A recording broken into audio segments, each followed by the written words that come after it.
भगवान को कहाँ ढूंढते हो आप? भगवान को हर व्यक्ति में देखना स्टार्ट करिए।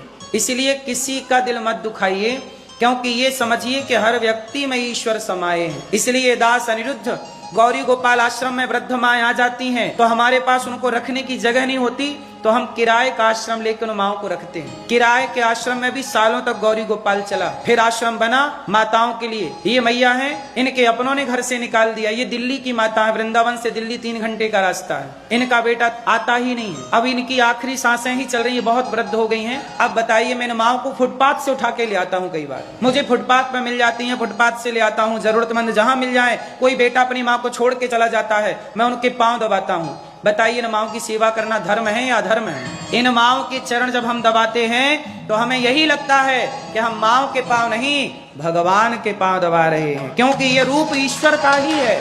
आप कैसे पहचानेंगे? मैं आप लोगों से भिक्षा मांग मांग करके ना ऐसी 309 माओं की सेवा करता हूं। अब सोचिए, मैं माओं के पांव दबाता हूं, इनके आंसू पहुंचता हूं, उनको इनके लिए दिन रात काम करता हूं।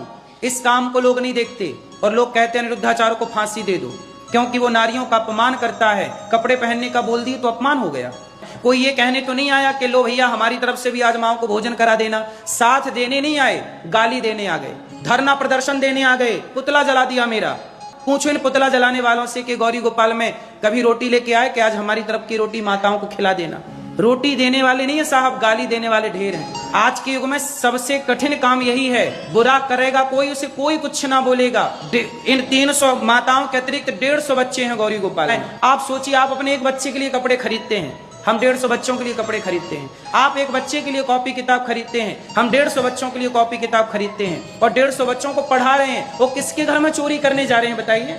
ना तो हम चोरी कर रहे हैं किसी घर में, ना डाका डाल रहे हैं, ना किसी को परेशान कर रहे हैं, भीख मांग मांग के सेवा कर रहे हैं। तो मुझ भिखारी के पीछे भी लोग पड़े, बोले अनिरुद्धाचार्य को फांसी होनी ही चाहिए। हम तो कहते हैं खुशी खुशी चढ़ाओ, हम फांसी पे जरूर चढ़ेंगे, क्योंकि हम जैसे लोगों को जीने का अधिकार है ही नहीं। 400 गैयों की सेवा अकेला ये दास आप लोगों से भीख मांग मांग के करता है। जिन गायों को बूचड़ खानों में ले जाके मार दिया जाता, उन गायों को ला करके यहाँ सेवा की जाती है। लोग ये अच्छाई नहीं देख पाते कि वो एक आदमी दिन रात काम कर करके सेवा कर रहा है। सोचिए, मुझे केवल बदनाम करने के लिए पूरी मीडिया जान लगाती है। अब देखो, ये हजारों संत भोजन करते हैं गौरी गोपाल में। इन संतों को रोटी देने ना आएंगे, अनिरुद्धाचार्य के पुतले जरूर जलाएंगे, मेरे ऊपर FIR दर्ज करेंगे, चलो अनिरुद्धाचार्य को जेल में डालते हैं, अनिरुद्धाचार्य को गाली देते हैं। गाली देना कितना आसान है ना मेरी माँ, और इससे भी कठिन काम देखिए, कितनी गालियां खाने के बाद भी मैं आज भी अपने धर्म से, अपने कर्तव्य से डिगा नहीं, आज भी वही कर रहा हूँ। आपसे जानना चाहता था मैं, अधर्मी और धार्मिक, इनमें दोनों में फर्क क्या है? धार्मिक किसको कहते हैं और अधर्मी किसको कहते हैं? जो दूध पीता हो वो तो धार्मिक है, जो शराब पीता हो वो अधार्मिक है। जो गाय को माता मानता है जी, वो धार्मिक है जी। जो गाय की हत्या करता है वो अधार्मिक है। जो जीव मात्र में दया रखता हो, सबके प्रति दया, जो चींटी से लेकर हाथी तक पर दया करता हो, सब पर दया का भाव जिसका है वो धार्मिक है। और जो क्रूर है, जो सबको मारना चाहता है, काटना चाहता है, वो अधार्मिक है। अब जानना ये चाहता हूँ जी कि बताया जाता है, आप ही कहते हैं कि किसी की हत्या ही किसी के बुरा नहीं सोचना चाहिए जी। इसका मतलब है कि अक्सर हमने देखा है भजनों में या आखिर में पूजा में होता है कि अधर्म का नाश हो। तो अधर्म में कौन लोग आते हैं? अधर्म में वही सब लोग आते हैं जो गलत काम करते हैं, मतलब पूरी दुनिया में। तो उनका नाश करना, ये कहना ये उचित है? हम हिंदुओं के यहाँ भैया जयकारा लगती है अधर्म का नाश हो, अधर्मी का नाश ना हो। अधर्मी नहीं, अधर्म का नाश हो। जो व्यक्ति के अंदर अधर्म है, जैसे आप शराब पी रहे हैं जी, तो आपका नाश ना हो, आपके अंदर जो शराब पीने की गलत आदत है उस अधर्म का नाश हो। व्यक्ति का नाश नहीं, व्यक्ति का नाश हो ऐसा नहीं, अधर्म का। अधर्म मतलब अधर्म करने वाले, जैसे अधर्म गलत सोच, गलत विचार। जैसे दूध पीना धर्म है, शराब पीना अधर्म है।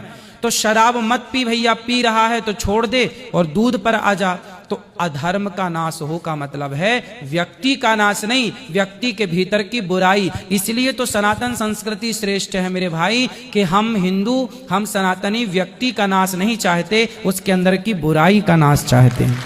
अगर आपकी नजर में इसका अर्थ मैं इतना समझा हूँ, बड़े सनातन धर्म बहुत अच्छा है जी, इसका अर्थ यही समझ पाया हूं मैं जी जी कि जी, इसमें किसी की हत्या नहीं चाहते। बिल्कुल बिल्कुल। फिर हमारा देश ऐसा क्यों नहीं करता, हथियारों पे करोड़ों नहीं अरबों रुपया खर्च किया जाता हथियार खरीदने के लिए। ठीक है किस लिए खरीदा जाता है हथियार जी गुरुजी? जी, कि हम दुश्मन से अपनी सुरक्षा करें। बिल्कुल बिल्कुल। फिर ऐसा क्यों नहीं करते कि हम लोग सबको कहें, अगर मुझे कोई मारने आए, जैसे आप कहते हैं कि हत्या पाप है, अगर मुझे कोई मारने आए, कत्ल करने आए, क्या मैं उससे ये कहूं कि भैया मैं सनातनी हूं, तुम मुझे मार दो मगर मैं तुम्हारे ऊपर हाथ नहीं उठा सकता? ना, इसकी परिभाषा समझनी पड़ेगी। हमारे हाथ में यदि माला है तो समय आने पर भाला भी हो सकता है।